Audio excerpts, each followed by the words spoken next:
A woman lay in bed with a man sleeping beside her. What you wouldn't believe is that she never realized a stranger had been sleeping beside her for over half a year. Every night, after she fell asleep, he'd crawl out from under the bed. He'd use a chemical-soaked cloth to gently cover her mouth and nose. This rendered her unconscious. Then, he'd brush his teeth with her toothbrush and carefully put it back. After showering, he meticulously cleaned up any stray hairs. Naked, he'd set the alarm clock before slowly climbing into her bed. At 4 a.m. sharp the next morning, he'd get up, dress, and leave. The woman woke up feeling extremely dizzy, having no idea it was a side effect of the anesthetic. While pouring her morning milk, she noticed it seemed significantly lower. She didn't think much of it and even straightened a pair of men's shoes by the door to suggest a man lived there. Just as she locked up, she saw the keypad cover was open with a fingerprint smudge. She quickly wiped it clean and changed the passcode. Jenny worked at a bank where her boss, Manager Kim, showed her particular favor. The first night after changing the code, as she was settling down, she heard the lock rattling.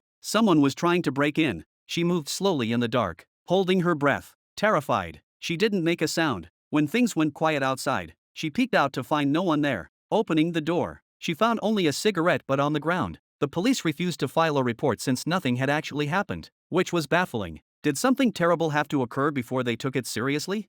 This attempt to get help ended up going nowhere. That night, after Jenny fell asleep, the man emerged from the bathroom again. He gently stroked her hair. The next morning, the alarm jolted her awake, her head pounding painfully. The fear from the attempted break-in made her consider moving, but the rent elsewhere was too high. Already having a hazy day, she encountered a creepy man at work who insisted on taking her out for coffee. Fortunately, Manager Kim showed up and chased him off. Heading home after work, just as the elevator doors were closing, a man slipped in without pressing a floor button. Alert! Jenny waited for him to exit the elevator before stepping out herself. She only relaxed after seeing him genuinely enter an apartment on her floor. Late that night, after Jenny was asleep, a man crawled out from under her bed. He put on gloves, took out the chemical-soaked cloth, and after rendering her unconscious, sat down on the edge of the bed.